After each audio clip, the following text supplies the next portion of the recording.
चित बंधन अनिक बार, सर्ब कला समरथ। डोलन ते राखो प्रभु, नानक दे कर हथ। ज्ञान अंजन गुर दिया, अज्ञान अंधेर विनाश। हर कृपा ते संत भेटिया, नानक मन परगास। याही कुल ते प्रगट होए, ताही कुल को नाम। पुन द्वादश गुरिंद को मेरी है प्रणाम। परम सत्कारयोग सतगुरु जी दे पावन पवित्र दरबार विच बैठी हुई साध संगत जियो, अपनियां मन बिरतियां नूं एकागर करन दे लई, रसना नूं पवित्र करन लई एक वारी सारे ही रल के आखिए, धन श्री सतगुरु जगजीत सिंह सच्चे पातशाह। सतगुरु हरगोबिंद सच्चे पातशाह जी दा पावन पवित्र इतिहास आप जी श्रवण कर रहे थे। इतिहास इथों तक पहुंचा है कि मुगल खां अपनी वड्डी सारी फौज नूं लैके अगे वधिया। सिखां ने सतगुरु हरगोबिंद सच्चे पातशाह जी दे चरणां दे विच बेनती कीती है कि सच्चे पातशाह हुण सानू सावधान हो जाना चाहिए है, क्योंकि वड्डी सारी फौज नूं हुण मुगल खां लैके आ रहे हैं। कल इथों तक कथा पहुंची सी, अज इथों अगे मैं प्रारंभ करदा। लखा टेग नगार चिया, खास गुरु के जो नित रहा। ग्रंथाकार भाई संतोख सिंह जी लिखते ने कि लखा नां दा सतगुरु सच्चे पातशाह जी दा एक नगारची सी। जिहड़ा नगारा वजाउंदा है उन्हों नगारची आख्या जांदा है। कवि जी लिखते ने कि लखा जिहड़ा नगारची सी, जिहड़ा कि खास सतगुरु हरगोबिंद सच्चे पातशाह जी दे हजूर रहिंदा सी। श्री हर गोबिंद बाक उचारे, दोहरी चौबन हटो नगारे। उस वेले सतगुरु हरगोबिंद सच्चे पातशाह जी ने हुक्म कीता लखा सिंह नूं, कहंदे ने कि लखा सिंह दोहरियां जिहड़ियां चोटां ने ना ਉਹ नगारे दे उत्ते लाइयां जान। करो सूर सजीर पमार, अब के थिर न भाज पधार। सतगुरु जी कहंदे ने कि सूरमियां नूं त्यार बार त्यार हुण सारे दे सारे कर लो। अब के थिर न भाज पधार, हुण ठहरनगे नहीं मुगल तुरक, सारे दे सारे दौड़ जाणगे। ऐसी करो मलेच्छण मार, एक पाजन की रह संभार। सतगुरु हरगोबिंद सच्चे पातशाह जी कहते ने कि ऐसी मलेच्छा नूं मारो कि सिर्फ इको एक इन्हां नूं भजना ही चेते रवे, खलोण दा चेता ही भुल जाए। विधि चंद कर जोर सुनायो, इम ही होए जिम आप अलायो। भाई विधि चंद ने सतगुरु हरगोबिंद सच्चे पातशाह जी नूं आख्या, कहंदा है कि हे गरीब नवाज, जिवें तुहाडा हुक्म होया है ना, इसे तरह सच्चे पातशाह जरूर होवेगा। होते शिरोमण से हथ होए, कुछ क भगै लियान फिर ढोए। विधि चंद जी कहते ने कि जिहड़े श्रोमणी इन्हां दे जरनैल सन, वो ते सारे दे सारे करीब करीब मारे जा चुके ने। थोड़े बहुते जिहड़े पहला भज गए सन, ओही मानो कि हुण अगे वध रहे। ऐह प्रताप आप को पारे, मारे मलेश कितन बिन मारे। भाई विधि चंद जी कहते ने कि हे सतगुरु सच्चे पातशाह जी, तुहाडा प्रताप ही इन्ना भारा है, कईयां मलेच्छां नूं मारन दी लोड़ नहीं पई, वो अपने आप ही मर गए बगैर मारन तो। गिरे अचानक हयन पजावत, दरे गए सेना के तावत। भाई बिधि चंद जी कहते हैं कि घोड़ियां नूं दड़ाउंदे दड़ाउंदे कई तुरक अचानक ही घोड़ियां तो थले डिग गए, सैना दे पैरां दे थले वो कुचले गए। क्योंकि पिछे इतिहास दे विच इस तरह का प्रसंग आया सी कि सतगुरु नानक देव सच्चे पातशाह जी ने ऐसी कृपा की, कईयां मुगलों दी तलवारां टुट गईयां, कईयां दे हत्थां दे विचों छुट गईयां, कई एक थंब दी तरह मूर्ति बन के रह गए, जिहड़े कि सतगुरां दे सिखां दा कुछ विगाड़ ना सके। भाई बिधि चंद जी उस गल का जिक्र करते हैं कि सच्चे पातशाह तुहाडा प्रताप वड्डा भारा है, मलेश कई बगैर मारिया ही मर गए, अचानक घोड़ियां नूं दड़ाउंदे दड़ाउंदे वो घोड़ियां तो थले डिग गए ते सैना दे पैरां दे थले ही कुचले गए। औच कहाथन ते हथियार, गिर तरनी पर नहीं संवार। अचानक कईयां दे हत्थां दे विचों उन्हां दीयां तलवारां धरती दे उत्ते डिग पईयां, जिन्हां नूं ओह बाद दे विच संभाल ना सके। पैंदे खान परियो जब फेर, अनगन भटन लथेर पथेर। इस तो इलावा भाई बिधि चंद जी कहते ने कि साडा जिहड़ा पैंदे खां जवान है, जदों फिर वो पिया सैना दे वल, अणगिणतां नूं मानो कि उसने धरती दे उत्ते मार के लिटा दिता। केतक शस्त्रन सो छित मेले, कितक संघारे हाथ तकेले। भाई बिधि चंद जी कहते ने कि सच्चे पातशाह पैंदे खां ने कईयां नूं ते शस्त्रां दे नाल हथियारां दे नाल मार के धरती ते सुट्टिया, ते कईयां नूं धक्के दे दे के उन्हें थले सुट दिता। प्रथम तो फांगण चलबो करियो, खड़ग जंग में कछु न सरियो। भाई बिधि चंद जी उस वारता का बयान कर रहे ने जिहड़ा हुण तो पहला युद्ध हो के हटिया। भाई बिधि चंद जी कहते ने कि पहला ते तुरकां ने बंदूकां नूं चला के कुछ सामने टाकरा कीता, ते बाद दे विच जदों उन्हां ने खड़गां नूं तलवारां नूं हत्थ दे विच फड़ के जंग करना शुरू कीता, तां कछु ना सरियो, उन्हां तो कुछ भी कारज सौरिया ने। तथा पाई जे अब की बारे, कछ मर है कुछ भाजन हारे। भाई बिधि चंद जी कहते ने कि हे सच्चे पातशाह, जेकर पहला दी तरह हुण भी होया ते कई ते मर जाणगे ते बाकी दे सारे डर के दौड़ जाणगे। इम बोलत ही लश्कर आयो, मार तुपक जे तक नियार आयो। ग्रंथाकार भाई संतोख सिंह जी लिखते ने कि भाई बिधि चंद जी इस तरह के बचन विलास सतगुरां नाल कर ही रहे सन कि इन्ने चिर नूं तुरकां दी बहुत वड्डी फौज सामने आ गई।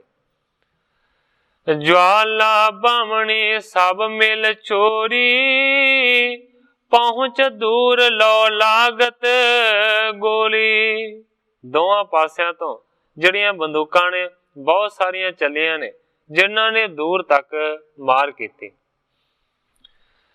पिखै आप में फिर बाजे नगारे, दुहों ओर ते बीर बंके करारे। लगातार युद्ध होना शुरू होया है। पिखे आप में फिर बाजे नगारे, दोवां पासियां दे सूरमियां ने एक दूजे नूं वेखिया है ते दोवां पासियां तो बहुत वड्डे वड्डे नगारे वजे, जिन्हां नगारियां दी चोट ने करारे सूरमां नूं हल्लाशेरी दित्ती। पलीते तोखे ज्वाला माला जगाई, उठ्यो नाद ऊचंग नभंग तम छाई। पलीते तुखे ने ज्वाल माला जगाई, भाव के मानो अग दी लड़ी चली है या बंदूकां इस तरीके दे नाल चलियां ने। उठियो नाद ऊचंग नभंग धम छायो, बहुत वड्डी उन्हां दी आवाज बंदूकां चलण दी आई है और आकाश दे विच धुआं पसर गया। दल टुके दो कर मार मार, ਬਹੁਤ ਛੁੱਟੀ ਤੁਪਕ ਗੋਰੀ ਪ੍ਰਹਾਰ। ਦੋਵਾਂ ਪਾਸਿਆਂ ਦੇ ਦਲ ਇੱਕ ਦੂਜੇ ਨੂੰ ਆਣ ਕੇ ਢੁੱਕੇ ਨੇ, ਮਾਰ ਲੋ ਕਰਦੇ ਨੇ। ਬਹੁਤੀਆਂ ਬੰਦੂਕਾਂ ਚੱਲਦੀਆਂ ਨੇ, ਗੋਲੀਆਂ ਦਾ ਪ੍ਰਹਾਰ ਹੁੰਦਾ।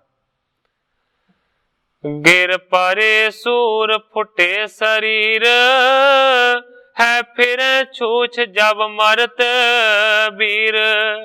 ਕਵੀ ਜੀ ਲਿਖਦੇ ਨੇ ਕਿ ਡਿੱਗ ਪੈਂਦੇ ਨੇ ਸੂਰਮੇ, ਜਿਨ੍ਹਾਂ ਦੇ ਸਰੀਰ ਟੁੱਟ ਜਾਂਦੇ ਨੇ। ਉਹਨਾਂ ਦੇ ਜਿਹੜੇ ਘੋੜੇ ਨੇ ਉਹ ਫਿਰ ਖਾਲੀ ਇੱਧਰ ਉੱਧਰ ਦੌੜਦੇ ਫਿਰਦੇ ਨੇ, ਜਿਨ੍ਹਾਂ ਦਾ ਸਵਾਰ ਸੂਰਮਾ ਮਰ ਜਾਂਦਾ। ਦੋਹ ਦਿਸ਼ਨ ਬ੍ਰਿੰਦ ਗੁਲ ਕਾਂ ਚਲੰਤ, ਜਨ ਚੇਤ ਮਾਸ ਓਰੇ ਪਰੰਤ। ਗ੍ਰੰਥਾਕਾਰ ਭਾਈ ਸੰਤੋਖ ਸਿੰਘ ਜੀ ਲਿਖਦੇ ਨੇ ਕਿ ਦੋਵਾਂ ਪਾਸਿਆਂ ਤੋਂ ਬਹੁਤੀਆਂ ਗੋਲੀਆਂ ਚੱਲਦੀਆਂ ਨੇ। ਇਸ ਤਰ੍ਹਾਂ ਲੱਗਦਾ ਹੈ ਕਿ ਜਿਵੇਂ ਚੇਤਰ ਦੇ ਮਹੀਨੇ ਦੇ ਵਿੱਚ ਗੜੇ ਪੈ ਰਹੇ ਹੋ। ਇਤੇ ਉਤ ਪਰਮਾਏ ਕੋਰੇ ਤਵਾਏ, ਰਿਪਹਨ ਤਾਕ ਤੁਪਕਨ ਚਲਾਏ। ਸੂਰਮੇ ਆਪਣੇ ਘੋੜਿਆਂ ਨੂੰ ਇੱਧਰ ਉੱਧਰ ਭਰਮਾਉਂਦੇ ਨੇ, ਇੱਧਰ ਉੱਧਰ ਦੜਾਉਂਦੇ ਨੇ, ਦੂਸਰੇ ਵੈਰੀਆਂ ਨੂੰ ਮਾਰਦੇ ਨੇ, ਤੱਕ ਤੱਕ ਕੇ ਗੋਲੀਆਂ ਦਾ ਪ੍ਰਹਾਰ ਕਰਦੇ ਨੇ। ਗੁਰ ਹਰ ਗੋਬਿੰਦ ਗਮਨੇ ਆਗਾਰ, ਦਿੜ ਚਾਂਪ ਆਪ ਕਰ ਲੀਨ ਧਾਰ। ਉਸ ਵੇਲੇ ਸਤਿਗੁਰੂ ਹਰਗੋਬਿੰਦ ਸੱਚੇ ਪਾਤਸ਼ਾਹ ਜੀ ਆਪ ਸਾਹਮਣੇ ਗਏ ਨੇ, ਦ੍ਰਿੜਤਾ ਦੇ ਨਾਲ ਆਪਣੇ ਧਨੁਸ਼ ਨੂੰ ਸਤਿਗੁਰੂ ਹਰਗੋਬਿੰਦ ਸੱਚੇ ਪਾਤਸ਼ਾਹ ਜੀ ਨੇ ਸਾਂਭੇ। 10 ਤਰਕਸ਼ ਸਾਰੇ ਆਗੇ ਚਲਾਏ, ਪੁਨ ਭਰੇ ਫੇਰ ਨੀਕੇ ਮਗਾਏ। ਕਵੀ ਜੀ ਲਿਖਦੇ ਨੇ ਕਿ 10 ਪੱਥੇ ਤੀਰਾਂ ਦੇ ਅੱਗੇ ਸਤਿਗੁਰੂ ਸੱਚੇ ਪਾਤਸ਼ਾਹ ਜੀ ਨੇ ਚਲਾਏ ਸਨ। ਹੁਣ ਫੇਰ ਚੰਗੇ ਤੀਰ ਮੰਗਾ ਕੇ ਪੱਥਿਆਂ ਨੂੰ ਭਰ ਲਿਆ। ਖਾਰ ਖਪਰੇ ਅੰਜਲ ਕੇ ਸਮਾਨ, ਸਮਸੇਲ ਕਿਤਕ ਤੁਕੇ ਮਹਾਨ। ਜਿਹੜੇ ਖਪਰੇ ਤੀਰ ਨੇ ਉਹਨਾਂ ਦੀਆਂ ਮੁਖੀਆਂ ਬੁੱਕ ਦੇ ਵਾਂਗ ਵੱਡੀਆਂ ਨੇ। ਸਮਸੇਲ ਕਿਤਕ ਤੁਕੇ ਮਹਾਨ, ਕਈ ਜਿਹੜੇ ਤੀਰ ਨੇ ਨਾ ਉਹ ਬਹੁਤ ਹੀ ਜ਼ਿਆਦਾ ਤਿੱਖੇ ਨੇ। ਅਧ ਚੰਦਰ ਜਥਾ ਤਿਸਕੇ ਆਗਾਰ, ਸਰ ਮੀਨ ਮੁਖੇ ਜਿਨ ਅਧ ਕਮਾਰ। ਕਈ ਜਿਹੜੇ ਸਤਿਗੁਰਾਂ ਦੇ ਤੀਰ ਨੇ ਉਹ ਅੱਧੇ ਚੰਦ ਦੇ ਆਕਾਰ ਵਰਗੇ ਨੇ। ਕਈ ਜਿਹੜੇ ਸਤਿਗੁਰਾਂ ਦੇ ਤੀਰ ਨੇ ਉਹਨਾਂ ਦੀ ਜਿਹੜੀ ਸ਼ਕਲ ਹੈ ਨਾ ਉਹ ਮੱਛੀ ਵਰਗੀ ਹੈ।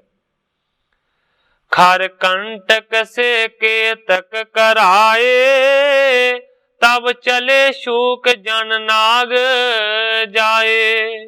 ਬਹੁਤੇ ਸਾਰੇ ਤਿੱਖੇ ਕੰਡੇ ਵਰਗੇ ਕਈ ਤੀਰ ਨੇ ਜਿਹੜੇ ਕਿ ਬਹੁਤ ਸਾਰੇ ਕਢਾ ਕੇ ਸਤਿਗੁਰਾਂ ਨੇ ਆਪਣੇ ਪੱਥੇ ਦੇ ਵਿੱਚ ਪਾਏ ਨੇ। ਤਬ ਚਲੇ ਸ਼ੂਕ ਜਨ ਨਾਗ ਜਾਏ। ਜਦੋਂ ਸਤਿਗੁਰਾਂ ਦੇ ਤੀਰ ਚੱਲਦੇ ਨੇ ਇਸ ਤਰ੍ਹਾਂ ਸ਼ੂਕਦੇ ਜਾਂਦੇ ਨੇ ਜਿਵੇਂ ਨਾਗ ਜਾਂਦਾ ਹੋਵੇ। ਜਬ ਪਰੇ ਸੈਨ ਤੁਰ ਕਾਨ ਮਾਹੇ, ਚਲ ਸਾਫ ਸ਼ੀਘਰ ਸੁਪਟਨ ਲਗਾਹੇ। ਜਦੋਂ ਤੁਰਕਾਂ ਦੀ ਸੈਨਾ ਦੇ ਵੱਲ ਸ਼ੂਕ ਦੇ ਤੀਰ ਜਾਂਦੇ ਨੇ, ਬੜੀ ਸਫਾਈ ਦੇ ਨਾਲ ਤੁਰਕਾਂ ਦੇ ਸਰੀਰਾਂ ਨੂੰ ਵਿੰਨ ਕੇ ਅੱਗੇ ਨਿਕਲ ਜਾਂਦੇ ਨੇ। ਇੱਕ ਬੇਦ ਦੁਤੀਆ ਕੇ ਲਗਤ ਜਾਏ, ਤੇ ਛੇਦ ਤੀਸਰੇ ਕਰੇ ਕਾਏ।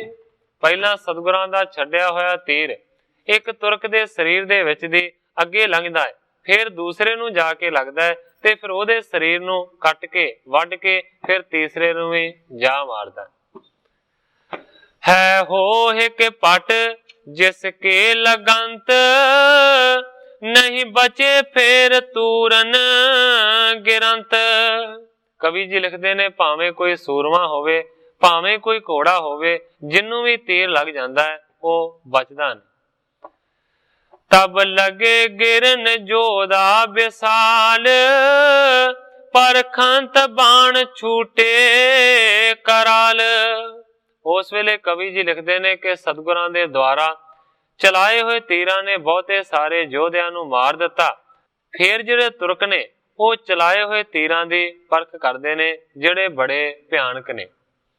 ਇਹ ਗੁਰੂ ਹਾਥ ਕੇ ਲਗਤ ਆਏ, ਹੈ ਭਟਨ ਅਨੇਕਨ ਬਿਦਤ ਜਾਏ। ਪਰਖਦੇ ਨੇ ਕਿ ਇਹ ਜਿਹੜੇ ਤੀਰ ਚਲਾਏ ਹੋਏ ਨੇ ਇਹ ਗੁਰੂ ਦੇ ਹੱਥੋਂ ਚਲਾਏ ਹੋਏ ਨੇ। ਇਹਨਾਂ ਬਹੁਤਿਆਂ ਤੀਰਾਂ ਨੇ ਬਹੁਤਿਆਂ ਸੂਰਮਿਆਂ ਦਾ ਤੇ ਬਹੁਤਿਆਂ ਘੋੜਿਆਂ ਦਾ ਨਾਸ ਕੀਤਾ ਹੈ।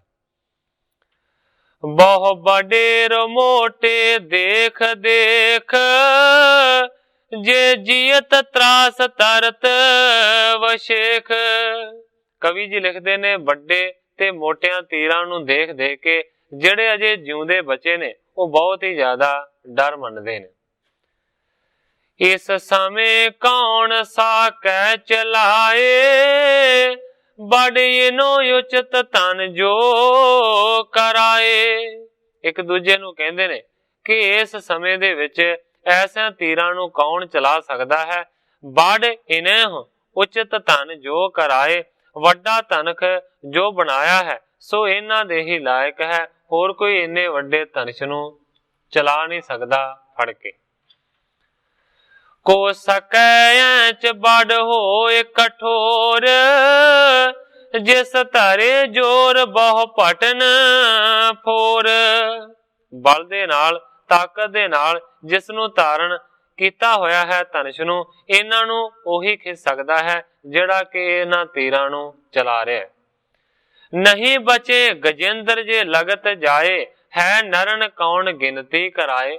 ਸਤਿਗੁਰਾਂ ਦੇ ਤੀਰਾਂ ਦੀ ਸਿਫਤ ਕਰਦੇ ਨੇ ਕਿ ਤੀਰ ਇੰਨੇ ਜ਼ੋਰ ਦੇ ਨਾਲ ਛੁੱਟ ਕੇ ਆਉਂਦੇ ਨੇ ਕਿ ਜੇਕਰ ਕੋਈ ਬਹੁਤ ਵੱਡਾ ਹਾਥੀ ਹੋਵੇ ਤੇ ਤੀਰ ਹਾਥੀ ਨੂੰ ਵੀ ਮਾਰ ਕੇ ਸੁੱਟ ਦੇਵੇ ਤੇ ਇਹਨਾਂ ਮਨੁੱਖਾਂ ਦੀ ਤੇ ਘੋੜਿਆਂ ਦੀ ਗਿਣਤੀ ਕੀ ਕਰਨੀ ਹੈ ਕਿ ਇਹ ਤੀਰ ਲੱਗਣ ਦੇ ਨਾਲ ਮਰ ਰਹੇ। ਤਬ ਮੁਗਲ ਸਖਾਂ ਕੋ ਕਹਿਤ ਜਾਏ, ਇਹ ਦੇਖੋ ਤੀਰ ਗੁਰੂ ਗਨ ਚਲਾਏ। ਉਸ ਵੇਲੇ ਫਿਰ ਜਿਹੜੇ ਸੈਨਿਕ ਨੇ ਉਹ ਮੁਗਲ ਸਖਾਂ ਜਰਨੈਲ ਨੂੰ ਜਾ ਕੇ ਕਹਿੰਦੇ ਨੇ ਕਿ ਵੇਖੋ ਇਹ ਜਿਹੜੇ ਤੀਰ ਚੱਲ ਰਹੇ ਨੇ ਨਾ, ਇਹ ਗੁਰੂ ਚਲਾ ਰਿਹਾ। ਜੇ ਰਹੋ ਥਿਰੇ ਰਣ ਕਰਤ ਆਪ, ਤਉ ਕਿਤਕ ਕਾਲ ਪਟ ਦੇਹ ਖਾਪ। ਕਹਿੰਦੇ ਨੇ ਕਿ ਜੇਕਰ ਇਸੇ ਤਰੀਕੇ ਦੇ ਨਾਲ ਰਣ ਨੂੰ ਖਲੋਤੇ ਖਲੋਤੇ ਦੇਖਦੇ ਰਵਾਂਗੇ ਤੇ ਥੋੜੇ ਹੀ ਸਮੇਂ ਦੇ ਵਿੱਚ ਸਾਰੇ ਦੇ ਸਾਰੇ ਸੂਰਮੇ ਕਾਲ ਦੇ ਵਸ ਪੈ ਜਾਣਗੇ।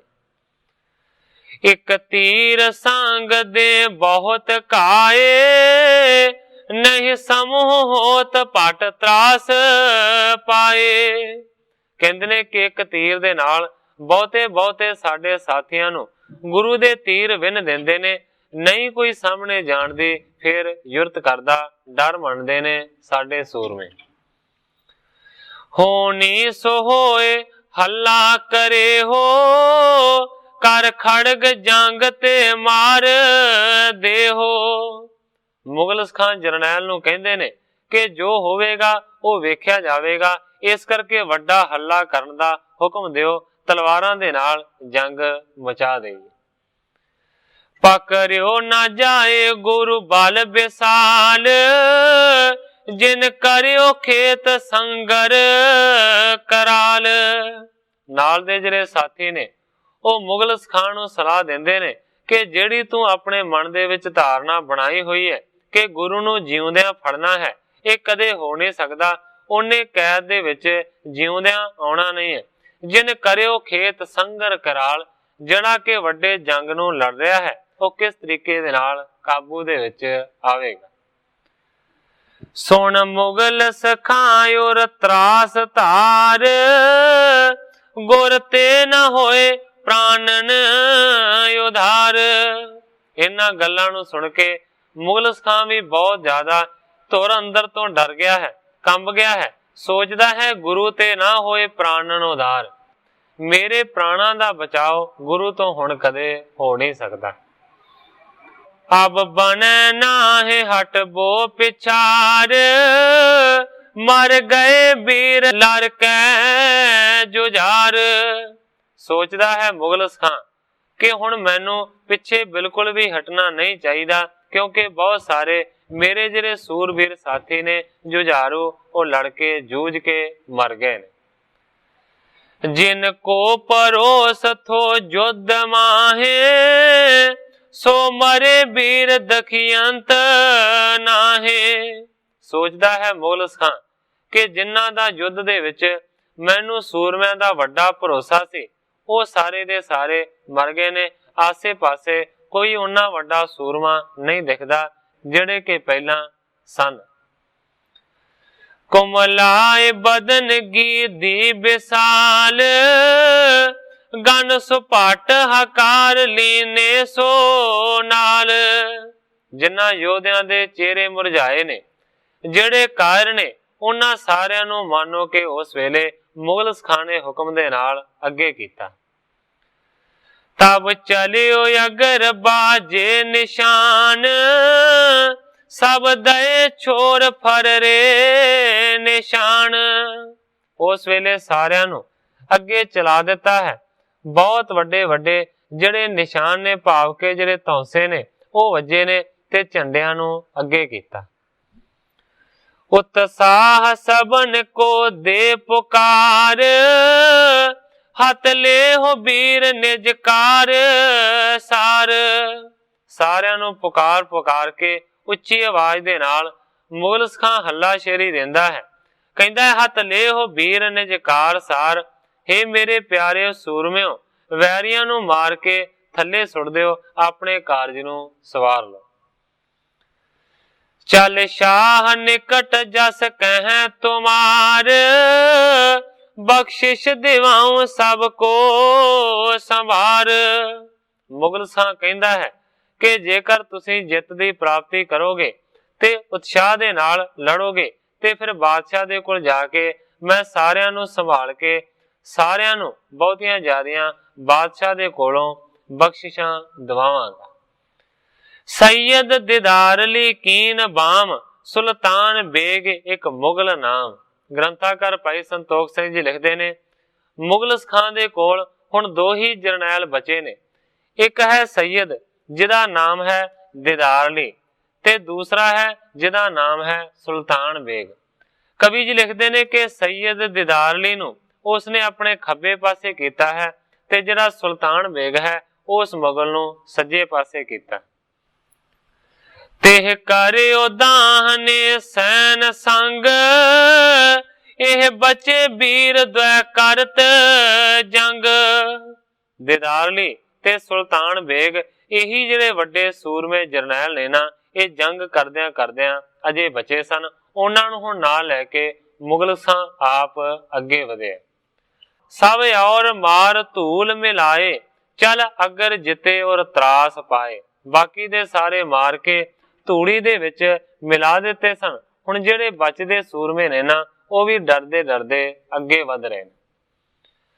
ਹੱਲਾ ਤਿਆਰ ਕੀਨੋ ਨਿਹਾਰ, ਇਤ ਗੁਰੂ ਆਪਣੇ ਲੈ ਜੁਝਾਰ।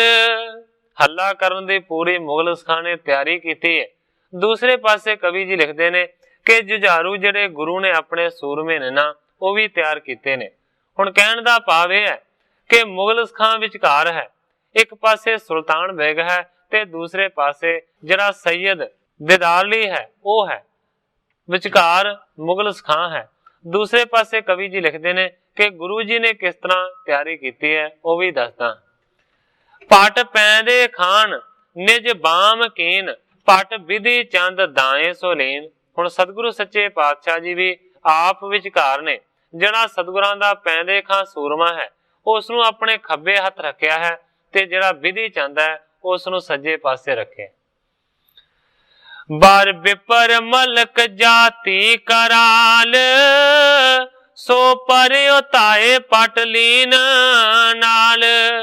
ਜਿਹੜਾ ਮਲਕ ਜਾਤੀ ਬਿਪਰ ਹੈ, ਪੰਡਤ ਹੈ, ਉਹ ਆਪਣੇ ਬਹੁਤਿਆਂ ਸਾਰਿਆਂ ਸੂਰਮਿਆਂ ਨੂੰ ਨਾਲ ਲੈ ਕੇ ਇੱਕ ਪਾਸਿਓਂ ਹੋਰ ਜਾ ਰਹੇ।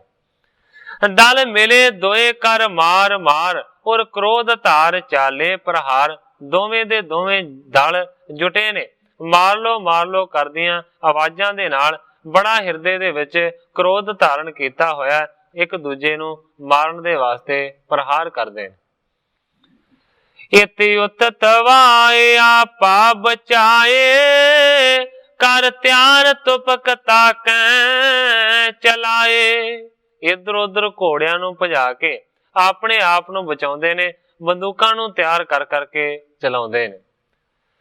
ਪਾਟੇ ਉਤਲ ਪੁਥਲ ਗਿਰ ਗਿਰ ਪਰੰਤ, ਜਿਸ ਲਗੈ ਕਾਏ ਨਹੀਂ ਸੋ ਬਚੰਤ। ਪੱਟ ਜਿਹੜੇ ਨੇ, ਜਿਹੜੇ ਸੂਰਮੇ ਨੇ, ਉਹ ਡਿੱਗ ਡਿੱਗ ਪੈਂਦੇ ਨੇ। ਜਿਸ ਲਗੈ ਘਾਏ ਨਹੀਂ ਸੋ ਬਚੰਤ, ਜਿਹਨੂੰ ਵੀ ਘਾਓ ਲੱਗਦਾ ਹੈ, ਜਿਹਨੂੰ ਵੀ ਜ਼ਖਮ ਲੱਗਦਾ ਹੈ, ਉਹ ਬਚਦਾ ਨਹੀਂ। ਤਬ ਪੈਂਦ ਖਾਨ ਕੁਪਿਓ ਬਿਲੰਦ, ਗਣ ਹਤੈ ਬਾਣ ਸੂਰਾ ਨਿਕੰਦ।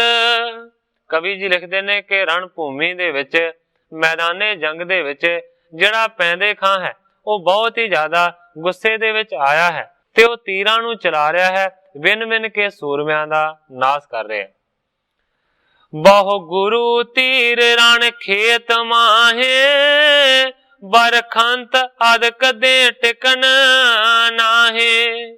ਇਸ ਤੋਂ ਇਲਾਵਾ ਸਤਿਗੁਰੂ ਹਰਗੋਬਿੰਦ ਸੱਚੇ ਪਾਤਸ਼ਾਹ ਜੀ ਵੀ ਰਣ ਭੂਮੀ ਦੇ ਵਿੱਚ ਬਹੁਤੇ ਸਾਰੇ ਤੀਰਾਂ ਦੀ ਵਰਖਾ ਕਰ ਰਹੇ ਨੇ, ਜਿਨ੍ਹਾਂ ਤੀਰਾਂ ਦੇ ਨਾਲ ਬਹੁਤੇ ਸਾਰੇ ਮਰਦੇ ਜਾ ਰਹੇ ਨੇ, ਅੱਗੇ ਕੋਈ ਟਿਕਦਾ ਨਹੀਂ। ਜਿਤ ਤੁਰਕ ਬ੍ਰਿੰਦ ਤਿਤ ਸ਼ੂਕ ਜਾਤ, ਬੜ ਕੰਕ ਪੰਖ ਜਿਨ ਕਰਤ ਘਾਤ। ਜਿਹੜੇ ਪਾਸੇ ਤੁਰਕਾਂ ਦੇ ਬਹੁਤੇ ਸਾਰੇ ਟੋਲੇ ਹੁੰਦੇ ਨੇ, ਉਧਰਲੇ ਪਾਸੇ ਸਤਿਗੁਰਾਂ ਦੇ ਛੱਡੇ ਹੋਏ ਤੀਰ ਸ਼ੂਕਦੇ ਜਾਂਦੇ ਨੇ। ਬੜ ਕੰਕ ਪੰਖ ਜਿਨ ਕਰਤ ਘਾਤ। ਕਵੀ ਜੀ ਲਿਖਦੇ ਨੇ ਕਿ ਚਿੱਟੀ ਚੀਲ ਦੇ ਵੱਡੇ ਵੱਡੇ ਖੰਭ ਲੱਗੇ ਹੋਏ ਹਨ ਸਤਿਗੁਰੂ ਸੱਚੇ ਪਾਤਸ਼ਾਹ ਜੀ ਦੇ ਤੀਰਾਂ ਦੇ ਪਿੱਛੇ। ਨਹੀਂ ਨਿਫਲ ਏਕ ਹੋਵੈ ਖਤੰਗ, ਹੱਥ ਸੁਪਟ ਅੰਗ ਕੈ ਲਗੇ ਤੁਰੰਗ। ਗ੍ਰੰਥਾਕਾਰ ਜੀ ਲਿਖਦੇ ਨੇ ਕਿ ਸਤਿਗੁਰਾਂ ਦੇ ਵੱਲੋਂ ਚਲਾਇਆ ਹੋਇਆ ਕੋਈ ਵੀ ਜਿਹੜਾ ਤੀਰ ਹੈ ਉਹ ਨਿਫਲ ਨਹੀਂ ਜਾਂਦਾ, ਬੇਅਸਰ ਨਹੀਂ ਜਾਂਦਾ। ਜਾਂ ਕਿਸੇ ਵੈਰੀ ਦੇ ਘੋੜੇ ਨੂੰ ਲੱਗਦਾ ਹੈ ਤੇ ਜਾਂ ਸੂਰਮੇ ਨੂੰ ਲੱਗਦਾ ਹੈ, ਕਦੇ ਵੀ ਨਿਸ਼ਾਨੇ ਤੋਂ ਖੁੰਝਦਾ ਨਹੀਂ। ਗਿਰ ਪਰਤ ਤੁਰਕ ਨਹੀਂ ਲਗਤ ਬਾਰ, ਇਤ ਬਿਧੀ ਚੰਦ ਬਹੁ ਕਰਤ ਮਾਰ। ਦੂਸਰੀ ਤਰਫੋਂ ਜਿਹੜੇ ਭਾਈ ਬਿਧੀ ਚੰਦ ਜੀ ਨੇ ਉਹ ਵੀ ਬਹੁਤ ਹੀ ਜ਼ਿਆਦਾ ਮਾਰ ਮਾਰ ਰਹੇ ਨੇ। ਉਹਨਾਂ ਦੇ ਛੱਡੇ ਹੋਏ ਤੀਰਾਂ ਦੇ ਨਾਲ ਵੀ ਤੁਰਕ ਜਿਹੜੇ ਨੇ ਨਾ ਉਹ ਤੁਰੰਤ ਹੀ ਧਰਤੀ ਦੇ ਉੱਤੇ ਡਿੱਗ ਪੈਂਦੇ ਨੇ। ਸੁਲਤਾਨ ਬੇਗ ਕੇ ਹੋਏ ਤੀਰ, ਤਨ ਐਂਚ ਕਾਣ ਲਗ ਹਤਸ ਤੀਰ। ਸੁਲਤਾਨ ਬੇਗ ਦਾ ਤੇ ਦੂਸਰੇ ਪਾਸੇ ਬਿਧੀ ਚੰਦ ਜੀ ਦਾ ਮੁਕਾਬਲਾ ਹੋ ਰਿਹਾ ਹੈ, ਇੱਕ ਦੂਜੇ ਦੇ ਉੱਤੇ ਤੀਰਾਂ ਦਾ ਪ੍ਰਹਾਰ ਕਰਦੇ ਨੇ। ਜਿਸ ਕੇ ਸੰਜੋਏ ਸਿਰ ਟੋਪ ਲੋਹ, ਬਚ ਗਇਓ ਤਾਹੇ ਤੇ ਕਰਸ ਕ੍ਰੋਹ। ਬਿਧੀ ਚੰਦ ਜੀ ਨੇ ਤੀਰ ਛੱਡਿਆ ਸੁਲਤਾਨ ਬੇਗ ਦੇ ਵੱਲ, ਪਰ ਕਵੀ ਜੀ ਲਿਖਦੇ ਨੇ ਕਿ ਸੰਜੋ ਪਹਿਨੀ ਹੋਈ ਹੈ, ਸਿਰ ਦੇ ਉੱਤੇ ਉਸਨੇ ਲੋਹੇ ਦਾ ਟੋਪ ਵੀ ਚਾੜਿਆ ਹੋਇਆ, ਇਸ ਕਰਕੇ ਬਚ ਗਿਆ ਬਿਧੀ ਚੰਦ ਜੀ ਦੇ ਤੀਰ ਤੋਂ। ਕਰਿਓ ਕ੍ਰੋਹ, ਪਰ ਕ੍ਰੋਧ ਬਹੁਤ ਕੀਤਾ। ਬਰਛਾਇਓ ਭਾਰ ਤਬ ਆਏ ਤਾਏ, ਤਕ ਬਿਧੀ ਚੰਦ ਕੇ ਲਾਏ ਕਾਏ। ਸੁਲਤਾਨ ਬੇਗ ਨੇ ਆਪਣੇ ਬਰਛੇ ਨੂੰ ਉਭਾਰਿਆ ਹੈ, ਉੱਚਾ ਚੁੱਕਿਆ ਹੈ, ਦੌੜ ਕੇ ਬਿਧੀ ਚੰਦ ਜੀ ਦੇ ਵੱਲ ਆਇਆ ਹੈ। ਬਿਧੀ ਚੰਦ ਕੇ ਲਾਏ ਕਾਏ, ਬਿਧੀ ਚੰਦ ਦੇ ਆਣ ਕੇ ਘਾਓ ਲਾਇਆ, ਜ਼ਖਮ ਲਾਇਆ। ਕਰ ਚਪਲ ਤੁਰੰਗ ਆਗੇ ਚਲਾਏ, ਲਗ ਭੁਜਾ ਬੀਚ ਪਾ ਤਨਕ ਕਾਏ। ਗ੍ਰੰਥਾਕਾਰ ਭਾਈ ਸੰਤੋਖ ਸਿੰਘ ਜੀ ਲਿਖਦੇ ਨੇ ਕਿ ਬੜੀ ਚਪਲਤਾ ਦੇ ਨਾਲ, ਬੜੀ ਚੰਚਲਤਾਈ ਦੇ ਨਾਲ ਘੋੜੇ ਨੂੰ ਅੱਗੇ ਦੌੜਾਇਆ। ਲਗ ਭੁਜਾ ਬੀਚ ਪਾ ਤਨਕ ਕਾਏ, ਪਰ ਉਹ ਜਿਹੜਾ ਘਾਓ ਹੈ ਨਾ ਬਰਛੇ ਦਾ, ਬਿਧੀ ਚੰਦ ਦੀ ਬਾਂਹ ਦੇ ਉੱਤੇ ਲੱਗਿਆ ਹੈ, ਕੋਈ ਬਹੁਤਾ ਵੱਡਾ ਜ਼ਖਮ ਨਹੀਂ ਹੋਇਆ। ਗੁਰ ਹਾਥ ਦੇ ਰਾਖਿਓ ਬਚਾਏ, ਜਬ ਚਲਿਓ ਮੁਗਲ ਹਟ ਪਾਛ ਤਾਏ। ਮਾਨੋ ਕਿ ਗੁਰੂ ਜੀ ਨੇ ਹੱਥ ਦੇ ਕੇ ਭਾਈ ਬਿਧੀ ਚੰਦ ਨੂੰ ਬਰਛੇ ਦੇ ਵਾਰ ਤੋਂ ਬਚਾ ਲਿਆ ਹੈ ਕਿ ਬਰਛਾ ਬਿਧੀ ਚੰਦ ਨੂੰ ਮਾਰ ਨਹੀਂ ਸਕਿਆ। ਵਾਰ ਕਰਕੇ ਉਹ ਜਿਹੜਾ ਸੁਲਤਾਨ ਬੇਗ ਤੁਰਕ ਹੈ ਉਹਨੇ ਆਪਣੇ ਘੋੜੇ ਨੂੰ ਫੇਰ ਪਿੱਛੇ ਨੂੰ ਦੌੜਾਇਆ। ਕਹਿ ਬਿਧੀ ਚੰਦ ਕਿਉਂ ਜਾਤ ਕੂਰ, ਇਮ ਜੰਗ ਰੀਤ ਨਹੀਂ ਕਰਤ ਸੂਰ। ਬਿਧੀ ਚੰਦ ਨੇ ਮੁੜਦੇ ਹੋਏ ਸੁਲਤਾਨ ਬੇਗ ਨੂੰ ਲਲਕਾਰਿਆ, ਕਹਿੰਦਾ ਹੈ ਕਿ ਕੂੜਿਆ ਭੱਜ ਕੇ ਕਿੱਥੇ ਜਾ ਰਿਹਾ ਹੈ, ਇਹ ਜੰਗ ਦੀ ਨੀਤੀ ਨਹੀਂ ਹੈ, ਇਹ ਜੰਗ ਦੀ ਰੀਤ ਨਹੀਂ ਹੈ ਕਿ ਸੂਰਮੇ ਦਾ ਪਿੱਛੇ ਹਟ ਜਾਣਾ। ਲਲਕਾਰ ਖੜਗ ਖੈਚੋ ਚਲਾਏ, ਤਬ ਮੁਗਲ ਢਾਲ ਆਡੀ ਅਗਾਏ। ਲਲਕਾਰ ਕੇ ਬਿਧੀ ਚੰਦ ਨੇ ਤਲਵਾਰ ਨੂੰ ਖਿੱਚ ਕੇ ਉਹਦਾ ਵਾਰ ਕੀਤਾ ਹੈ। ਪਰ ਉਸ ਵੇਲੇ ਉਸ ਸੁਲਤਾਨ ਬੇਗ ਜਰਨੈਲ ਨੇ ਆਪਣੀ ਢਾਲ ਅੱਗੇ ਕਰਕੇ ਬਿਧੀ ਚੰਦ ਜੀ ਦੇ ਚਲਾਏ ਹੋਏ ਵਾਰ ਨੂੰ ਅਸਫਲ ਕਰ ਦਿੱਤਾ। ਨਹੀਂ ਲਗਿਓ ਕਾਏ ਬੜ ਜਾਣਦਾ ਏ, ਤਬ ਬਿਧੀ ਚੰਦ ਬਹੁ ਕ੍ਰੋਧ ਪਾਏ। ਦਾ ਨਹੀਂ ਚੱਲਣ ਦਿੱਤਾ ਬਿਧੀ ਚੰਦ ਜੀ ਦਾ, ਬੜਿਆਂ ਦਾਵਾਂ ਨੂੰ ਜਾਣਦਾ ਹੈ, ਇਸ ਕਰਕੇ ਬਿਧੀ ਚੰਦ ਜੀ ਦਾ ਵਾਰ ਉਹਨੇ ਖਾਧਾ ਨਹੀਂ ਹੈ। ਉਸ ਵੇਲੇ ਬਿਧੀ ਚੰਦ ਜੀ ਬਹੁਤ ਹੀ ਜ਼ਿਆਦਾ ਕ੍ਰੋਧ ਦੇ ਵਿੱਚ ਆਏ। ਚਪ ਗਇਓ ਦੂਰ ਲਿਏ ਚਾਪ ਬਾਣ, ਕਰ ਓਜ ਐਚ ਕਰ ਲਾਗ ਖਾਣ। ਜਿੰਨੇ ਚਿਰ ਨੂੰ ਬਿਧੀ ਚੰਦ ਦੂਸਰਾ ਵਾਰ ਕਰਦਾ, ਇੰਨੇ ਚਿਰ ਨੂੰ ਉਹ ਦੂਰ ਚਲਾ ਗਿਆ ਹੈ। ਇਸ ਕਰਕੇ ਬਿਧੀ ਚੰਦ ਜੀ ਨੇ ਗੁੱਸੇ ਦੇ ਵਿੱਚ ਆਣ ਕੇ ਫਿਰ ਆਪਣੇ ਧਨੁਸ਼ ਨੂੰ ਸੰਭਾਲਿਆ ਹੈ। ਓਜ ਦੇ ਨਾਲ, ਬੜੀ ਤਾਕਤ ਦੇ ਨਾਲ ਉਸ ਚਿੱਲੇ ਦੇ ਵਿੱਚ ਤੀਰ ਰੱਖਿਆ ਹੈ ਤੇ ਉਸ ਨੂੰ, ਡੋਰੀ ਨੂੰ, ਧਨੁਸ਼ ਦੀ ਨੂੰ ਆਪਣੇ ਕੰਨ ਤੱਕ ਜ਼ੋਰ ਨਾਲ ਖਿੱਚਿਆ। ਬਿਨ ਕਵਚ ਖੋਦ ਤੇ ਗਰੀਵ ਹੇਰ, ਤਹ ਤਾਕ ਤੀਰ ਹੋਇ ਕੇ ਦਲੇਰ। ਬੜੀ ਤਕੜੀ ਸੰਜੋ ਪਹਿਨੀ ਹੋਈ ਹੈ ਸੁਲਤਾਨ ਬੇਗ ਨੇ, ਸਾਰੇ ਦਾ ਸਾਰਾ ਸਰੀਰ ਉਹਦੇ ਨਾਲ ਢੱਕਿਆ ਹੋਇਆ, ਸਿਰ ਦੇ ਉੱਤੇ ਲੋਹੇ ਦਾ ਟੋਪ ਪਾਇਆ ਹੋਇਆ, ਉੱਥੇ ਵੀ ਵਾਰ ਨਹੀਂ ਚੱਲਦਾ। ਹੁਣ ਮੰਨੋ ਕਿ ਦੇਖਿਆ ਹੈ ਭਾਈ ਬਿਧੀ ਚੰਦ ਜੀ ਨੇ ਕਿ ਸਿਰਫ ਜਿਹੜੀ ਧੌਣ ਹੈ ਨਾ ਉਹੀ ਨੰਗੀ ਹੈ, ਜਿਹੜੀ ਕਿ ਇੱਧਰ ਉੱਧਰ ਘੁਮਾ ਸਕਦਾ ਹੈ, ਬਾਕੀ ਸਾਰੇ ਸਰੀਰ ਦੇ ਉੱਤੇ ਲੋਹਾ ਹੀ ਮੜਿਆ ਹੈ। ਉਸ ਵੇਲੇ ਗਿੱਚੀ ਨੂੰ ਤੱਕ ਕੇ ਜ਼ੋਰ ਦੇ ਨਾਲ ਦਲੇਰ ਬਿਧੀ ਚੰਦ ਜੀ ਨੇ ਤੀਰ ਛੱਡਿਆ। ਛੁੱਟ ਚਲਿਓ ਤਨਖ ਤੇ ਮਨੋ ਨਾਗ, ਬੜ ਬੇਗ ਸੰਗ ਤਹ ਕੰਠ ਲਾਗ। ਜਦੋਂ ਹੀ ਬਿਧੀ ਚੰਦ ਨੇ ਤੀਰ ਛੱਡਿਆ, ਧਨੁਸ਼ ਦੇ ਵਿੱਚੋਂ ਨਾਗ ਦੀ ਤਰ੍ਹਾਂ ਸ਼ੂਕਦਾ ਹੋਇਆ ਤੀਰ ਨਿਕਲਿਆ, ਜਾ ਕੇ ਉਹ ਸੁਲਤਾਨ ਬੇਗ ਦੇ ਗਲੇ ਤੇ ਲੱਗਿਆ। ਸੁਲਤਾਨ ਬੇਗ ਲਾਗੇ ਖਤੰਗ, ਗਿਰ ਪਰਿਓ ਭੂਮ ਤਜ ਕੇ ਤੁਰੰਗ। ਜਦੋਂ ਹੀ ਸੁਲਤਾਨ ਬੇਗ ਦੀ ਧੌਣ ਤੇ ਜਾ ਕੇ ਤੀਰ ਵੱਜਿਆ ਹੈ, ਉਸੇ ਤੀਰ ਲੱਗਣ ਦੇ ਨਾਲ ਸੁਲਤਾਨ ਬੇਗ ਦੀ ਮੌਤ ਹੋ ਗਈ, ਉਲਟ ਕੇ ਘੋੜੇ ਤੋਂ ਥੱਲੇ ਡਿੱਗ ਪਿਆ ਧਰਤੀ ਦੇ ਉੱਤੇ। ਦੋਇ ਦਿਸ਼ਨ ਭੇਖ ਪਟ ਬ੍ਰਿੰਦ ਤਾਹੇ, ਤਜ ਪ੍ਰਾਣ ਗਇਓ ਤਬ ਭਿਸਤ ਮਾਹੇ। ਕਵੀ ਜੀ ਲਿਖਦੇ ਨੇ ਕਿ ਦੋਵਾਂ ਪਾਸਿਆਂ ਦੇ ਜਿਹੜੇ ਸੂਰਮੇ ਸੀ, ਇਹਨਾਂ ਦੇ ਯੁੱਧ ਨੂੰ ਵੇਖ ਰਹੇ ਸਨ, ਸਾਰੇ ਦੇ ਸਾਰੇ ਬੜੇ ਹੈਰਾਨ ਹੋਏ ਨੇ। ਪ੍ਰਾਣਾਂ ਨੂੰ ਛੱਡ ਕੇ ਸੁਲਤਾਨ ਬੇਗ ਬਹਿਸ਼ਤਾਂ ਦੇ ਵਿੱਚ ਪਹੁੰਚਿਆ, ਸਵਰਗਾਂ ਦੇ ਵਿੱਚ ਗਿਆ। ਸਭ ਤੁਰਕ ਸ਼ੋਕ ਯਾਰ ਤਰਾਸ ਧਾਰ, ਇਤ ਸਿੱਖ ਪ੍ਰਮੋਦਤ ਭੇਨੇ ਹਾਰ। ਕਵੀ ਜੀ ਲਿਖਦੇ ਨੇ ਕਿ ਜਿੰਨੇ ਵੀ ਤੁਰਕਾਂ ਨੇ ਵੇਖਿਆ ਹੈ, ਉਹਨਾਂ ਨੂੰ ਬਹੁਤ ਜ਼ਿਆਦਾ ਸੋਗ ਵਿਆਪਿਆ ਹੈ, ਸਾਰੇ ਦੇ ਸਾਰੇ ਬੜੇ ਡਰੇ ਨੇ। ਪਰ ਦੂਸਰੇ ਪਾਸੇ ਜਿਨ੍ਹਾਂ ਸਿੱਖਾਂ ਨੇ ਇਸ ਦਸ਼ਾ ਨੂੰ ਦੇਖਿਆ ਹੈ, ਉਹਨਾਂ ਦੇ ਮਨ ਦੇ ਵਿੱਚ ਉਤਸ਼ਾਹ ਪੈਦਾ ਹੋਇਆ ਤੇ ਬੜੇ ਖੁਸ਼ ਹੋਏ। ਤਜ ਜੀਵਨ ਆਸ ਪੈ ਪੀਤ ਹੋਏ, ਇਮ ਜੁਟੀ ਸੈਣ ਕਰ ਬਹੁਤ ਟੋਏ। ਗ੍ਰੰਥਾਕਾਰ ਭਾਈ ਸੰਤੋਖ ਸਿੰਘ ਜੀ ਲਿਖਦੇ ਨੇ ਕਿ ਜਿਹੜੇ ਜਿਉਂਦੇ ਸਨ ਉਹ ਬਹੁਤ ਹੀ ਜ਼ਿਆਦਾ ਇਸ ਗੱਲ ਨੂੰ ਵੇਖ ਕੇ ਭੈ ਭੀਤ ਹੋਏ ਨੇ। ਦੋਵੇਂ ਸੈਨਾ ਇੱਕ ਦੂਜੇ ਦੇ ਨਾਲ ਜੁਟੀਆਂ ਹੋਈਆਂ ਨੇ, ਬੜਾ ਕਰਾਰਾ ਯੁੱਧ ਹੋ ਰਿਹਾ ਹੈ। ਕਵੀ ਜੀ ਆਪਣੇ ਇਸ ਅਧਿਆਇ ਦੀ ਸਮਾਪਤੀ ਕਰਕੇ ਅਗਲੇ ਅਧਿਆਇ ਦਾ ਪ੍ਰਾਰੰਭ ਕਰਦੇ ਨੇ। ਮਚਿਓ ਜੰਗ ਦਾਰੁਨ ਮਹਾ, ਤਬ ਦੀਦਾਰ ਲਈ ਆਏ, ਪੈਂਦਾ ਖਾਨ ਬੰਗਾਰਿਓ ਜਨ ਨਿਜ ਕਾਲ ਬਨਾਏ।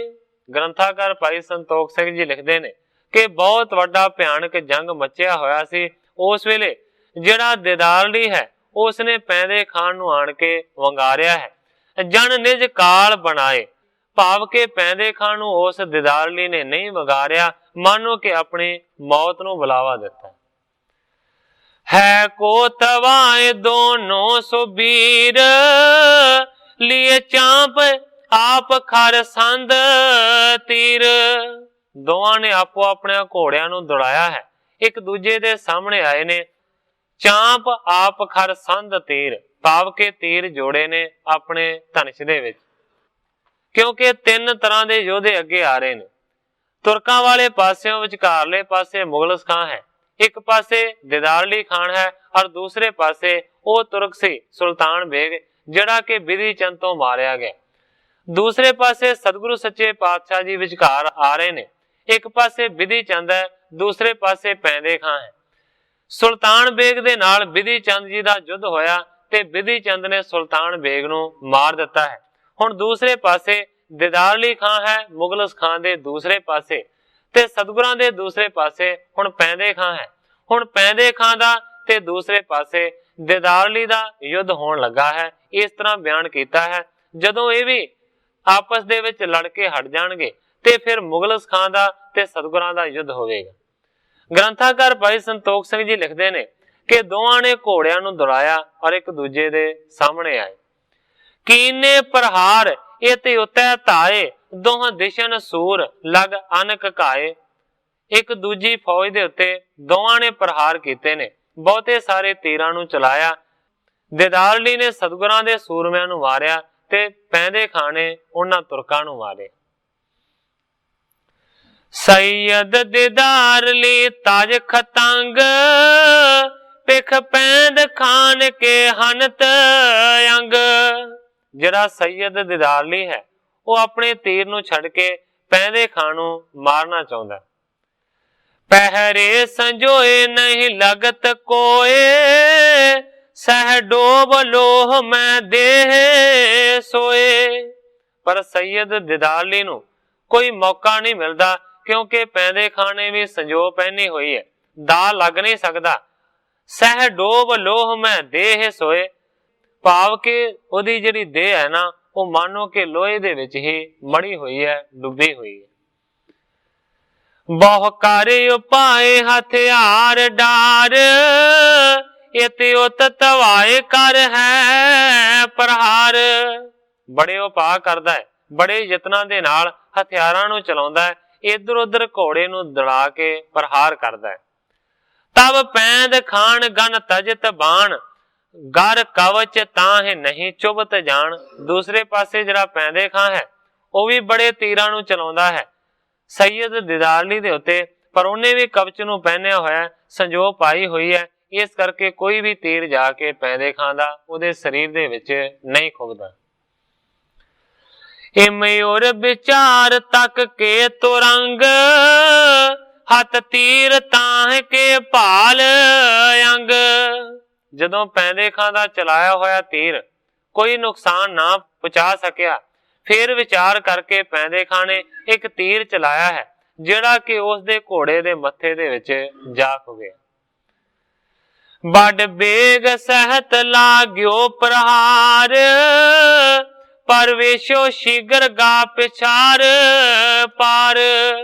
ਬੜੇ ਬੇਗ ਦੇ ਨਾਲ, ਬੜੀ ਤੇਜ਼ੀ ਦੇ ਨਾਲ ਤੀਰ ਮੱਥੇ ਦੇ ਵਿੱਚ ਘੋੜੇ ਦੇ ਜਾ ਕੇ ਲੱਗਿਆ ਹੈ ਤੇ ਮੱਥੇ ਨੂੰ ਪਾੜਦਾ ਹੋਇਆ ਪਿਛਲੇ ਪਾਰ ਲੰਘ ਗਿਆ। ਸੜਕੰਤ ਖੜਗ ਗਹਿ ਢਾਲ ਹਾਥ, ਰੁਪ ਰੁਕਿਓ ਵੀਰ ਕਹਿ ਖਾਨ ਸਾਥ। ਉਸ ਵੇਲੇ ਕੱਢੀ ਹੈ ਤਲਵਾਰ, ਢਾਲ ਨੂੰ ਹੱਥ ਦੇ ਵਿੱਚ ਫੜਿਆ ਹੋਇਆ। ਰੁਪ ਰਹਿਓ ਵੀਰ ਕਰ ਖਾਨ ਸਾਥ, ਰੁਕਿਆ ਹੋਇਆ ਪੈਂਦੇ ਖਾਂ ਵੀਰ ਉਸ ਦਿਦਾਰਲੀ ਸੂਰਮੇ ਦੇ ਨਾਲ। ਹੈ ਹਤਿਓ ਕਿਆ ਕੀਓ ਓਜ ਤੋਹੇ, ਤੁਝ ਹਤ ਨਹਾਰ ਪਿਖ ਲਿਓ ਮੋਹੇ। ਜਦੋਂ ਘੋੜਾ ਮਰ ਗਿਆ ਫਿਰ ਪੈਰਾਂ ਦੇ ਭਾਰ ਉਹ ਹੋ ਗਿਆ ਹੈ ਸੈਯਦ ਦਿਦਾਰਲੀ। ਉਸਨੇ ਫਿਰ ਪੈਂਦੇ ਖਾਂ ਨੂੰ ਇਸ ਤਰ੍ਹਾਂ ਵੰਗਾਰਿਆ, ਕਹਿੰਦਾ ਕਿ ਮੇਰੇ ਘੋੜੇ ਨੂੰ ਮਾਰ ਕੇ ਤੂੰ ਕੀ ਬਹਾਦਰੀ ਵਿਖਾਈ ਹੈ। ਕਹਿੰਦਾ ਕਿ ਤੈਨੂੰ ਮਾਰਨ ਵਾਲਾ ਤੇ ਮੈਂ ਅਜੇ ਜਿਉਣਾ ਹਾਂ, ਮੇਰੇ ਵੱਲ ਵੇਖ। ਅਬ ਤਰੈ ਉਤਰ ਕਰ ਦੋਏ ਹਾਥ, ਤਬ ਲਖੋ ਹੋ ਬਲ ਅਦਕ ਸਾਥ। ਦਿਦਾਰਲੀ ਵੰਗਾਰਦਾ ਹੈ ਪੈਂਦੇ ਖਾਂ ਨੂੰ, ਮੇਰੇ ਘੋੜੇ ਨੂੰ ਮਾਰ ਦਿੱਤਾ ਹੈ, ਹੁਣ ਮੈਂ ਆਪਣੇ ਪੈਰਾਂ ਦੇ ਭਾਰ ਹੋ ਗਿਆ ਹਾਂ। ਮੈਂ ਸੂਰਮਤਾਈ ਪੈਂਦੇ ਖਾਂ ਤੇਰੀ ਤਾਂ ਜਾਣਾਂਗਾ ਕਿ ਤੂੰ ਵੀ ਆਪਣੇ ਘੋੜੇ ਨੂੰ ਛੱਡ ਕੇ ਜੇਕਰ ਥੱਲੇ ਉਤਰ ਕੇ ਮੈਨੂੰ ਆਪਣੀ ਤਾਕਤ ਦਿਖਾਏਗਾ। ਸੁਣ ਸਹਿ ਨ ਸਕਿਓ ਬਚ ਪੈਂਦ ਖਾਨ, ਹੈ ਤਜਿਓ ਆਪ ਬਣ ਸਾਵਧਾਨ। ਗ੍ਰੰਥਾਕਾਰ ਭਾਈ ਸੰਤੋਖ ਸਿੰਘ ਜੀ ਲਿਖਦੇ ਨੇ ਕਿ ਉਸ ਦੇ ਕਹੇ ਹੋਏ ਬਚਨਾਂ ਨੂੰ ਪੈਂਦੇ ਖਾਂ ਨੇ ਸਹਾਰਿਆ ਨਹੀਂ ਤੇ ਫਿਰ ਗੁੱਸੇ ਦੇ ਨਾਲ ਛਾਲ ਮਾਰ ਕੇ ਘੋੜੇ ਤੋਂ ਪੈਂਦੇ ਖਾਂ ਥੱਲੇ ਉਤਰ ਗਿਆ ਔਰ ਸਾਵਧਾਨ ਹੋਇਆ। ਹੋਏ ਨਿਕਟ ਕਹਿਓ ਕਿਉਂ ਮਰਨ ਚਾਹ, ਮਮ ਨਾਮ ਸੁਣਿਓ ਕਿ ਪ੍ਰਥਮ ਨਾ ਹੈ। ਜਦੋਂ ਹੀ ਥੱਲੇ ਉਤਰਿਆ ਪੈਂਦੇ ਖਾਂ ਤੇ ਵੰਗਾਰ ਕੇ ਕਹਿੰਦਾ ਹੈ ਦਿਦਾਰਲੀ ਨੂੰ, ਕਹਿੰਦਾ ਹੈ ਤੂੰ ਕਿਉਂ ਆਪਣੇ ਮਰਨ ਦੀ ਚਾਹ ਨੂੰ ਆਪਣੇ ਹਿਰਦੇ ਦੇ ਵਿੱਚ ਧਾਰ ਕੇ ਆਇਆ ਹੈ। ਕਹਿੰਦਾ ਹੈ ਮਮ ਨਾਮ ਸੁਣਿਓ ਕਿ ਪ੍ਰਥਮ ਨਾ ਹੈ। ਪੈਂਦੇ ਖਾਂ ਕਹਿੰਦਾ ਹੈ ਕਿ ਮੇਰਾ ਨਾਂ ਅੱਗੇ ਸੁਣਿਆ ਕਿ ਨਹੀਂ ਸੁਣਿਆ। ਮਮ ਏਕ ਮੁਸ਼ਟ ਕੋ ਲੈ ਸਹਾਰ, ਪੁਣ ਕਰੋ ਖੜਗ ਤੇਰੇ ਪਰ ਹਾਰ। ਪੈਂਦੇ ਖਾਂ ਕਹਿੰਦਾ ਹੈ ਕਿ ਮੇਰੇ ਇੱਕ ਮੁੱਕੇ ਦੀ ਮਾਰ ਨਹੀਂ ਹੈ ਤੂੰ, ਜੇਕਰ ਮੈਂ ਤੈਨੂੰ ਇੱਕ ਮੁੱਕਾ ਮਾਰਾਂ ਤੇ ਤੂੰ ਉਸ ਨੂੰ ਸਹਾਰ ਨਹੀਂ ਸਕਦਾ, ਤੇਰੇ ਉੱਤੇ ਵਾਰ ਕਰਨਾ ਤਲਵਾਰ ਦਾ ਬੇਅਸਰ ਹੈ। ਕਹਿੰਦਾ ਹੈ ਕਿ ਤਲਵਾਰ ਦਾ ਵਾਰ ਕਰਨ ਦੀ ਲੋੜ ਹੀ ਨਹੀਂ ਪੈਗੀ। ਪੈਂਦੇ ਖਾਂ ਕਹਿੰਦਾ ਮੈਂ ਮੁੱਕਾ ਮਾਰ ਕੇ ਤੈਨੂੰ ਮਾਰ ਦਿਆਂਗਾ। ਸੁਣ ਸੈयद ਕ੍ਰੋਧਤ ਨੇਰ ਆਏ, ਤੋ ਪ੍ਰਥਮ ਹਾਥ ਕਾਟੋਂ ਬਣਾਏ। ਜਦੋਂ ਪੈਂਦੇ ਖਾਂ ਨੇ ਇਸ ਤਰ੍ਹਾਂ ਆਖਿਆ ਕਿ ਮੁੱਕੇ ਦੇ ਨਾਲ ਹੀ ਮਾਰ ਦਾਂਗਾ, ਤਲਵਾਰ ਦਾ ਵਾਰ ਵੀ ਨਹੀਂ ਕਰਾਂਗਾ, ਉਸ ਵੇਲੇ ਕ੍ਰੋਧ ਦੇ ਨਾਲ ਸੈयद ਲਾਗੇ ਆਇਆ ਹੈ। ਕਹਿੰਦਾ ਤੋ ਪ੍ਰਥਮ ਹਾਥ ਕਾਟੋਂ ਬਣਾਏ। ਪੈਂਦੇ ਖਾਂ ਨੂੰ ਕਹਿੰਦਾ ਕਿ ਤੇਰੇ ਮੈਂ ਹੱਥ ਹੀ ਕੱਟ ਦਵਾਂਗਾ, ਫਿਰ ਮੁੱਕਾ ਕਿਹਦੇ ਨਾਲ ਮਾਰੇਗਾ। ਇਮ ਕਹਿਤ ਕਰਿਓ ਤਬ ਤੇਗ ਵਾਰ, ਤਰ ਸਿਪਰ ਪੈਂਦ ਖਾਂ ਲਿਆ ਸਹਾਰ। ਉਸ ਵੇਲੇ ਤਲਵਾਰ ਦਾ ਵਾਰ ਕੀਤਾ। ਉਸ ਦਿਦਾਰਲੀ ਸੈयद ਨੇ ਪੈਂਦੇ ਖਾਂ ਦੇ ਉੱਤੇ, ਪਰ ਢਾਲ ਅੱਗੇ ਕਰਕੇ ਪੈਂਦੇ ਖਾਂ ਨੇ ਵਾਰ ਨੂੰ ਸਹਾਰ ਲਿਆ। ਪੌਣੇ ਉਛਲ ਆਪ ਕਰ ਮੁਸ਼ਟ ਜੋਰ, ਜਹ ਕਰਨ ਮੂਲ ਤਹ ਹੱਥ ਕਠੋਰ। ਫੇਰ ਉਛਲ ਕੇ ਛਾਲ ਮਾਰ ਕੇ ਮੁੱਕੇ ਦਾ ਪ੍ਰਹਾਰ ਕੀਤਾ ਹੈ ਕੰਨ ਦੇ ਥੱਲੜੇ ਪਾਸੇ, ਬੜੀ ਕਠੋਰਤਾ ਦੇ ਨਾਲ, ਬੜੀ ਤਾਕਤ ਦੇ ਨਾਲ। ਸਹਿ ਸਕਿਓ ਨ ਸੈयद ਕੰਪ ਖਾਏ, ਗਿਰ ਪਾਰਿਓ ਬਾਯੂ ਜਨ ਤਰ ਗਿਰਾਏ। ਵਾਕਿਆ ਹੀ ਪੈਂਦੇ ਖਾਂ ਨੇ ਜੋ ਆਖਿਆ ਸੀ ਉਸੇ ਤਰ੍ਹਾਂ ਹੋਇਆ। ਕੰਨ ਦੇ ਹੇਠਲੇ ਪਾਸੇ ਜ਼ੋਰ ਦੇ ਨਾਲ ਪੈਂਦੇ ਖਾਂ ਨੇ ਉਸ ਦੇ ਮੁੱਕਾ ਮਾਰਿਆ ਹੈ। ਭੁਆਂਟਣੀ ਖਾ ਕੇ ਕੰਬਦਾ ਹੋਇਆ ਥੱਲੇ ਡਿੱਗ ਪਿਆ। ਇਸ ਤਰ੍ਹਾਂ ਲੱਗਦਾ ਹੈ, ਕਵੀ ਜੀ ਲਿਖਦੇ ਨੇ, ਕਿ ਜਿਵੇਂ ਤੇਜ਼ ਹਵਾ ਦੇ ਨਾਲ ਸੁੱਕਾ ਰੁੱਖ ਡਿੱਗ ਪਿਆ ਹੋਵੇ। ਬਿਨ ਸ਼ਸਤਰ ਲਗੇ ਹੋਇਸ ਬਿਨਾਸ਼, ਸਭ ਪਿਖੈ ਤਮਾਸ਼ਾ ਆਸ ਪਾਸ। ਬਗੈਰ ਹੀ ਹਥਿਆਰ ਦਾ ਵਾਰ ਕਰਨ ਤੋਂ, ਬਗੈਰ ਹੀ ਤਲਵਾਰ ਚਲਾਉਣ ਤੋਂ ਇੱਕ ਮੁੱਕਾ ਮਾਰ ਕੇ ਹੀ ਉਸ ਦਿਦਾਰਲੀ ਸੈयद ਦਾ ਪੈਂਦੇ ਖਾਂ ਨੇ ਅੰਤ ਕਰ ਦਿੱਤਾ ਹੈ। ਸਭ ਪਿਖੈ ਤਮਾਸ਼ਾ ਆਸ ਪਾਸ। ਜਿੰਨੇ ਵੀ ਆਸੇ ਪਾਸੇ ਸੂਰਮੇ ਨੇ ਉਹ ਇਸ ਤਮਾਸ਼ੇ ਨੂੰ ਵੇਖ ਰਹੇ ਸਨ। ਪਿਖ ਸਾਧ ਸਾਧ ਕਹਿ ਖਾਨ ਸਾਥ, ਬਹੁ ਹੱਸੇ ਗਰੀਬ ਨਿਵਾਜ ਨਾਥ। ਗ੍ਰੰਥਾਕਾਰ ਭਾਈ ਸੰਤੋਖ ਸਿੰਘ ਜੀ ਲਿਖਦੇ ਨੇ ਕਿ ਜਦੋਂ ਇਸ ਤਰੀਕੇ ਦੇ ਨਾਲ ਮੁੱਕੇ ਦੇ ਨਾਲ ਹੀ ਪੈਂਦੇ ਖਾਂ ਨੇ ਉਸ ਵੈਰੀ ਦਾ ਨਾਸ ਕਰ ਦਿੱਤਾ, ਸਤਿਗੁਰੂ ਹਰਗੋਬਿੰਦ ਸੱਚੇ ਪਾਤਸ਼ਾਹ ਜੀ ਬਹੁਤ ਹੀ ਜ਼ਿਆਦਾ ਇਸ ਰੀਤੀ ਨੂੰ ਵੇਖ ਕੇ ਹੱਸੇ ਤੇ ਨਾਲੇ ਕਹਿੰਦੇ ਨੇ ਪੈਂਦੇ ਖਾਂ ਸਾਧ ਸਾਧ, ਸ਼ਾਬਾਸ਼ ਸ਼ਾਬਾਸ਼। ਨਾਲੇ ਸਤਿਗੁਰਾਂ ਨੇ ਇੰਝ ਆਖਿਆ ਪੈਂਦੇ ਖਾਂ ਨੂੰ ਤੇ ਨਾਲੇ ਬਹੁਤ ਜ਼ਿਆਦਾ ਖੁਸ਼ ਹੋਏ। ਤਤਕਾਲ ਤੁਰੰਗ ਤਰ ਚੜ ਸਿਧਾਏ, ਪੁਣ ਗੁਰੂ ਨਿਕਟ ਪਾਠਾਂਡ ਆਏ। ਤਤਕਾਲ ਹੀ ਪੈਂਦੇ ਖਾਂ ਨੇ ਆਪਣੇ ਘੋੜੇ ਦੀ ਫਿਰ ਤੋਂ ਸਵਾਰੀ ਕੀਤੀ ਹੈ। ਘੋੜੇ ਨੂੰ ਦੜਾਉਂਦਾ ਹੋਇਆ ਸਤਿਗੁਰੂ ਹਰਗੋਬਿੰਦ ਸੱਚੇ ਪਾਤਸ਼ਾਹ ਜੀ ਦੇ ਲਾਗੇ ਆਣ ਕੇ ਖਲੋ ਗਿਆ। ਇਸ ਤਰੀਕੇ ਦੇ ਨਾਲ ਉਸ ਵੇਲੇ ਉਸ ਦੂਸਰੇ ਵੈਰੀ ਦਾ ਵੀ ਨਾਸ਼ ਕਰ ਦਿੱਤਾ। ਹੁਣ ਸਤਿਗੁਰੂ ਹਰਗੋਬਿੰਦ ਸੱਚੇ ਪਾਤਸ਼ਾਹ ਤੇ ਦੂਸਰੇ ਪਾਸੇ ਉਹ ਜਿਹੜਾ ਮੁਗਲ ਸਾਂ ਹੈ ਨਾ, ਉਹ ਬਚੇ ਨੇ, ਉਹਨਾਂ ਦਾ ਯੁੱਧ ਹੋਣਾ। ਪੇਖ ਮੁਗਲ ਸਖਾਂ ਸਰਦਾਰ ਦੋਏ, ਇਹ ਬਚੇ ਹੁਤੇ ਲੀਏ ਮਾਰ ਸੋਏ। ਮੁਗਲ ਖਾਂ ਸਰਦਾਰ ਨੇ ਵੇਖਿਆ ਹੈ ਕਿ ਦੋ ਮੇਰੇ ਜਰਨੈਲ ਬਚੇ ਸਨ, ਇਹਨਾਂ ਨੂੰ ਵੀ ਵੈਰੀ ਨੇ ਮਾਰ ਦਿੱਤਾ। ਅਬ ਮੋਹ ਬਿਨਾ ਨਹੀਂ ਆਨ ਔਰ, ਗੁਰ ਸਮਖ ਹੋਏ ਜਬ ਆਏ ਦੌਰ। ਹੁਣ ਮੁਗਲ ਖਾਂ ਵਿਚਾਰਦਾ ਹੈ ਕਿ ਇੱਕ ਪਾਸਿਓਂ ਮੈਂ ਰਹਿ ਗਿਆ ਹਾਂ ਤੇ ਦੂਸਰੇ ਪਾਸੇ ਹਰਗੋਬਿੰਦ ਹੈ। ਹੁਣ ਮੇਰਾ ਤੇ ਹਰਗੋਬਿੰਦ ਦਾ ਯੁੱਧ ਹੋਵੇਗਾ, ਗੁਰੂ ਦਾ ਯੁੱਧ ਹੋਵੇਗਾ। ਮੈਨੂੰ ਚਾਹੀਦਾ ਕਿ ਹੁਣ ਮੈਂ ਗੁਰੂ ਦੇ ਸਾਹਮਣੇ ਜਾਵਾਂ। इस तरीके की विचार मुगल सिखां ने की है। किस तरीके दे नाल मुगल सिखां दा और सतगुरु हरगोबिंद सच्चे पातशाह जी का युद्ध होवेगा। जिस तरह ग्रंथाकार भाई संतोख सिंह जी उस नूं बयान करनगे, वो मैं अगे साध संगत दे सन्मुख अर्ज करांगा। अगे जो सतगुरु सच्चे पातशाह जी की रजा होवेगी उस तरह वरतेगी। अज इन्नियां ही अर्जा करदा होया मैं इत्थे ही कथा नूं विश्राम दे के सारी साध संगत तो खिमादा जाच।